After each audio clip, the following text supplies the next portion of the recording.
great to have you. So thank you. Okay, my pleasure.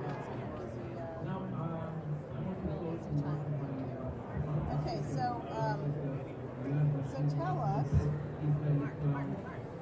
what did you hear, and let's, tell me a little bit about this. First of all, say your name and where you're from. Okay.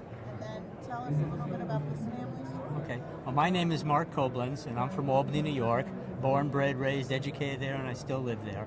The story is about my father, whose name was Abba Koblenz, and my uncle, his brother, whose name was Edmund Koblenz, and some of our other cousins in the Albany area, whose last name was Smith, Al Smith and Richard Smith.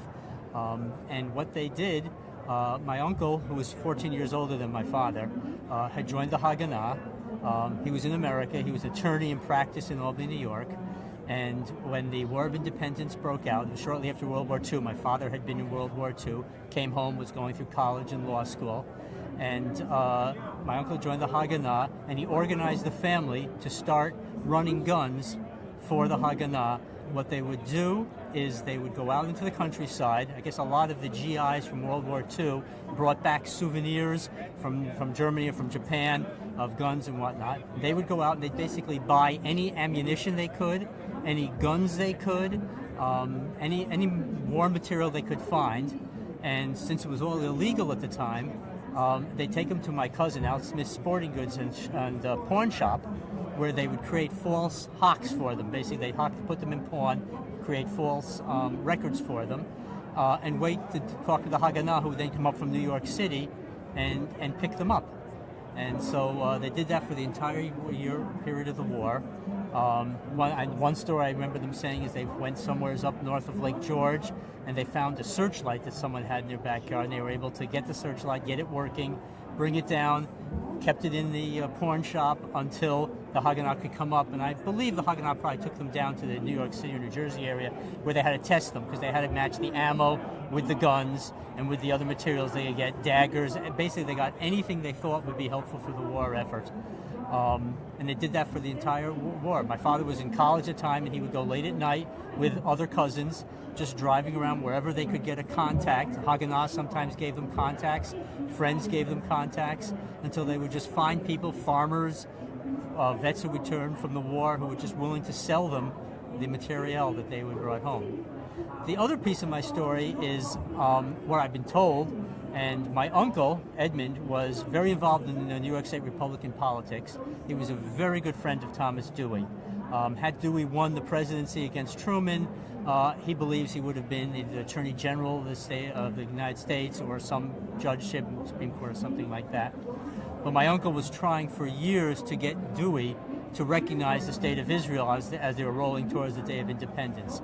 And the story as was told to me was he finally convinced Dewey to do something, but Dewey said, I can't do it without telling Truman I'm going to do it. This is foreign policy of the United States. The country has to be unified in its position, so I'm going to tell him that's a piece I'm coming out with. And he did, and according to my uncle, who since passed away, shortly thereafter, Truman recognized the State of Israel and announced he was going to support it. So my uncle feels, in some respect, he may have prompted Truman to move in those lines. So those are my stories. So let me switch gears for just a second and ask you a policy conference story. So I think actually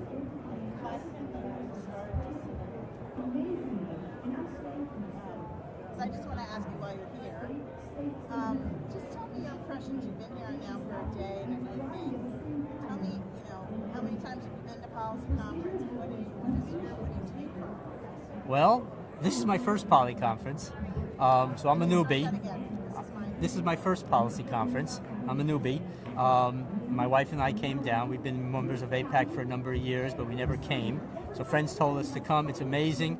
And we came, and it is amazing. We are overwhelmed at the number of people here, the excitement, enthusiasm people have for the State of Israel, feeling we've had for many, many years. I'm impressed at how organized it is, how professionally done it is. the amount of time and preparation that has gone into all these aspects is just unbelievable.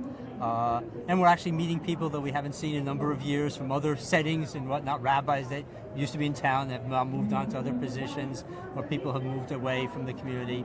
So it's like a big reunion in some respects for us. So we're enjoying it very much. We'll probably come back again. What are you going to take back to your community? Tell me where you're from. What are you going to take back here? Well, I'm from Albany, New York, and what I'm going to take back is the importance of our community to speak up, to actually participate and speak with our legislators. I know that Congress is very supportive in Israel next year, right now, not next year, right now.